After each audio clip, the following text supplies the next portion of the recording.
సమృద్ధి మంత్ర.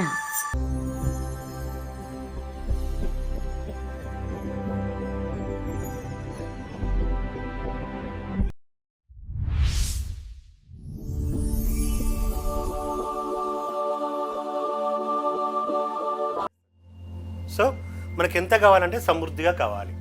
మరి ఈ సమృద్ధి ఎక్కడుంది? ఈ సమృద్ధికి ఉన్న మరొక పేరే విశ్వశక్తి.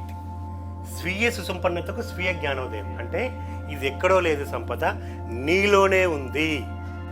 ఓకే, ఎప్పుడైతే నీలో ఉంది అని నువ్వు గుర్తిస్తావో, ఎప్పుడైతే యూనివర్స్ నీలో ఉందని గుర్తిస్తావో, ఎప్పుడైతే పంచభూతాలు నీ దగ్గర ఉందని గుర్తిస్తావో, ఎప్పుడు నవగ్రహాలు నీలో ఉందని గుర్తిస్తావో, ఎప్పుడు నిన్ను నువ్వు గుర్తించుకుంటావో,